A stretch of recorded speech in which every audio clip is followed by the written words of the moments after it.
Welcome, students. In today's lecture, we are going to continue the explanation of the short story, The Gift of the Magi. So, we know that story is about a poor couple, Jim and Della. They both want to purchase a valuable gift for each other on the occasion of Christmas, and Della only had $1.87, and the money was not enough to buy a beautiful present for Jim. Then author tells the reader that the couple had two possessions.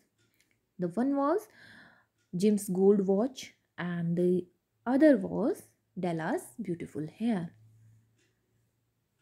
Author tells us that Della was really concerned about money and she was standing by the window. And then she suddenly gets an idea to get money and she starts to examine her long, beautiful brown hair. So, now let us continue the story. And then she did it up again, nervously and quickly. Now she did it up again. That means उसने बाल वापस बांध लिए. Nervously and quickly, बहुत ही nervously और बहुत जल्दबाजी में. Once she faltered for a minute and stood still while a tear or two splashed on the worn red carpet. Once she faltered. Falter means hesitated, यानी हिचकिचाना. For a minute. She hesitated for a minute and stood still while a tear or two splashed on the worn red carpet. And she was standing while she started crying. A tear or two. एक या दो आंसू जो थे वो splashed means छलक गए. Okay, on the worn red carpet. Worn means that is damaged. Okay, old and damaged red carpet that was there in her flat. Okay, so कुछ देर के लिए डेला हिचकिचाती है. For a minute and stood still. वो बिल्कुल स्थिर खड़ी हो जाती है. And while a tear or two splashed on the worn red carpet.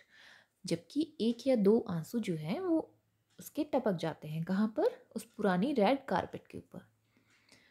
On went her old brown jacket. On went her old brown hat. Now she wore her old brown jacket and she also wore her old brown hat. उसने अपनी brown jacket और brown hat को पहना.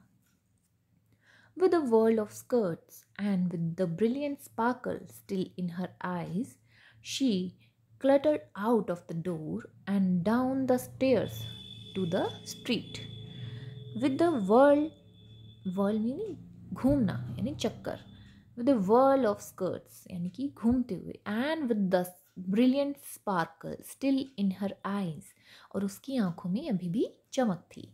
She cluttered out of the door. Cluttered out that means she went out in a messy way यानी बहुत ही बेतरतीब ढंग से वो बाहर निकल गई. And down the stairs to the street और सीढ़ियों से उतरकर स्ट्रीट की तरफ चली. Where she stopped, the sign read, Madam Sofroni, here goods of all kinds. जहाँ वो रुकती है वहाँ एक साइन है, Madam Sofroni, here goods of all kinds. One flight up Della ran and collected herself, panting. Della ran towards the shop. Della उस shop की तरफ जाती है और खुद को संभालते हुए. Collected her self that means खुद को संभालते हुए. पैंटिंग यानी हाफते हुए क्योंकि वो दौड़ कर गई है. Madam large too white chilly hardly looked the Sofronie. जो ऑनर थी शॉप की मैडम सॉफ्रोनी वो बहुत ही लार्ज थी. टू वाइट कुछ ज़्यादा ही सफ़ेद थी. चिली यानी कि इमोशनलेस या बहुत ही ठंडा जिसका दिखने में वो बहुत भावहीन जिसे कहते हैं. हार्डली लुक्ड द सॉफ्रोनी और बहुत मुश्किल से ही वो सॉफ्रोनी लग रही थी, यानी कि सॉफ्रोनी से यहाँ मीनिंग है कि वो शायद खुद को फॉरेनर बताना चाह रही थी, जो ऑनर थी। दैट इज़ वाई उसने अपनी शॉप पर लिखा था ma'am Sofronie, but actually she was not. Okay, madam large too white chilly hardly look the Sofronie. जो वहाँ की ऑनर थी शॉप की, वो कुछ ज़्यादा ही वाइट थी, चिली थी, ब्लाश थी, और वो बिल्कुल भी सॉफ्रोनी नहीं लग रही थी। Will you buy my hair asked Della. Della ने पूछा, क्या तुम मेरे बाल खरीदोगी? I buy hair said madam. Madam ने कहा, I buy hair. Take your hat off and let's have a sight at the looks of it. Please take off your hat and let's have a sight, let's have a look at the looks of it. उसने कहा कि अपनी hat उतारो और मैं तुम्हारे बाल देखना चाहूंगी। Down ripple the brown cascade. Down ripple, ripple means waved. Della के लहराते हुए बाल, जो कि कैसे थे, ब्राउन कास्केड की तरह थे, उसने वो खोल दिए। $20 said madam, lifting the mass with the practised hand. Madam ने कहा $20। लिफ्टिंग द मास, उसको उठाते हुए, मास यानी उसका भार, उसको विद अ प्रैक्टिस्ड हैंड, क्योंकि उसके अनुभवी हाथ थे, right. Give it to me quick said Della. Della ने कहा, मुझे तुरंत दे दीजिए। Oh, the next 2 hours tripped by on rosy wings. अगले 2 घंटे जो थे, tripped by that means passed very quickly on rosy wings, जैसे कहते हैं कि समय पंख लगाकर उड़ गया। Forget the hashed metaphor. Now author is saying, please forget the hashed metaphor. Hashed means that is used very commonly, commonplace metaphor. And what is metaphor? Metaphor is a comparison of two things without using as or like.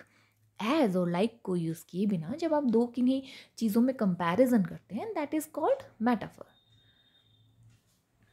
यहाँ author कह रहे हैं, please forget the hatched metaphor. कौन से metaphor की बात कर रहे हैं? जो ऑथर ने यूज किया है, 2 hour tripped by on rosy wings, कि समय जैसे पंख लगा कर उड़ गया। समय के पंख नहीं होते हैं, पर उसको पक्षी से तुलना की गई है, that is metaphor, right. Forget the hatched metaphor. और ऑथर कह रहे हैं कि इस कॉमन प्लेस मेटाफर को भूल जाइए और हम अपनी कहानी पर आते हैं। She was ransacking the stores for Jim's present. Ransacking that means खंगाल देना, यानी कि पूरी तरह से ढूंढ लेना, जांच पड़ताल कर लेना। She was ransacking the stores, stores means shops, okay. So Della was searching the shops for Jim's present because now she has $20, जो कि उसको मैडम सॉफ्रोनी ने दिए हैं हेयर के बदले में। She found it at last. Now Della found the shop. It surely had been made for Jim and no one else. The It surely had, ये जो डेला ने अब जिम के लिए जो गिफ्ट ढूंढा है, वो कहती है कि वो सिर्फ जिम के लिए ही बना था, एंड नो वन एल्स, और किसी और के लिए नहीं। There was no other like it in any of the stores. उस गिफ्ट के जैसा किसी दूसरी शॉप में कोई भी गिफ्ट नहीं था।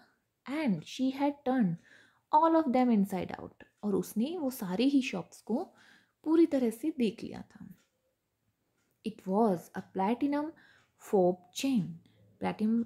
फोब चेन क्या होता है? वॉच के साथ जो चेन लगी होती है, जो आप पिक्चर में देख रहे हैं, that is called fob chain. So it was a platinum fob chain, simple and chaste in design.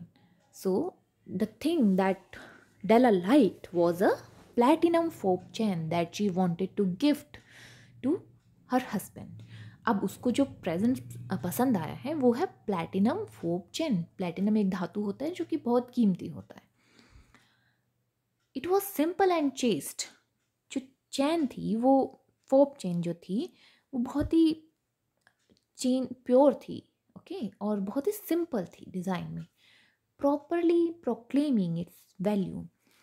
Proclaiming यानी कि पूरी तरह से बता रही थी कि उसकी जो क्वालिटीज़ थी वो चैन की, उस गिफ्ट की वो खुद ही वो बता रही थी, क्योंकि उसकी जो मटेरियल था वो बहुत ही वैल्यूएबल था। बाय सब्सटेंस अलोन, सब्सटेंस यानी जिस चीज़ से वो बनी हुई थी, दैट मीन्स प्लैटिनम से बनी हुई थी, राइट। जिस मटेरियल से वो बनी हुई थी वो खुद ही उस फोर्ब चेन की वैल्यू को बता रहा था। And not by meretricious ornamentation. Meretricious means something apparently attractive, जो दिखने में अच्छा लगे but having no real value, पर उसमें असल में कोई वैल्यू ना हो, that is called meretricious. Ornamentation होता है किसी चीज़ को सजाना या उसको अलंकृत करना, डेकोर करना, ओके, डेकोरेशन। सो ये जो चेन थी ये सिर्फ बाहरी दिखावे की नहीं थी, उसकी वैल्यू थी, उसका जो सब्सटेंस था, उसका जो मटेरियल था, और मटेरियल क्या था, प्लैटिनम, वो बहुत ही वैल्यूएबल था, और यही वजह थी उसकी कीमत इतनी ज़्यादा थी। As all good things should do, जैसा कि हर एक अच्छी चीज़ में होना चाहिए। क्या होना चाहिए, यानी कि मटेरियल अच्छा होना चाहिए, और जो अपेरेंट चीज़ें होती हैं, यानी कि दिखने में जो अच्छा लग रहा होता है वो हमेशा अच्छा हो ऐसा ज़रूरी नहीं है, ओके। जो मटेरियल होता है, बेस मटेरियल, वही वैल्यू रखता है। It was even worthy of the watch. The watch क्यों लिखा है, क्योंकि वो बहुत वैल्यूएबल वॉच थी, जो जिम की वॉच थी, the gold watch, okay. So it was even worthy of the gold watch. और जो ये चैन, फोर्ब चैन देख रही है डेला, वो उस वॉच के काबिल भी है। As soon as she saw it, she knew that it must be Jim's. जैसे ही उसने उस फॉब चेन को देखा, डेला को लगा कि ये तो जिम की ही होनी चाहिए। It was like him. ये फॉब चेन भी जिम की तरह ही थी। Quietness, एकदम quiet, and value, and valuable too, right. Jim में भी दोनों क्वालिटीज थी, वो शांत था पर वैल्यूएबल था। The description apply to both. ये जो डिस्क्रिप्शन है वो दोनों पर लागू होता था, फोब चैन पर भी और जिम पर भी। $21 they took for her from her for it. The fob chain was for $21। $21 की वो फोब चैन डेला ने खरीदी, बिकॉज डेला ऑलरेडी हैड $1.87, और उसके बाद उसे $20 जो थे वो अपने बालों के बदले में मिले थे, राइट। सो $21 उसने उस फॉब चेन के पे किए। एंड शी हरिड होम, और वो बहुत तुरंत घर की तरफ दौड़ी विद द 78 सेंट्स को लिए हुए, okay. With that chain on his watch, gym might be properly anxious about the time in any company. अब जब उसके पास वो चेन होगी अपनी वॉच के साथ, तो शायद जिम जो है वो किसी भी कंपनी में हो, किसी के भी साथ हो, कंपनी यानी जब किसी के साथ होगा तो वो टाइम देखने के लिए बिल्कुल आतुर रहेगा। एंशियस यानी बहुत ही आतुर रहेगा।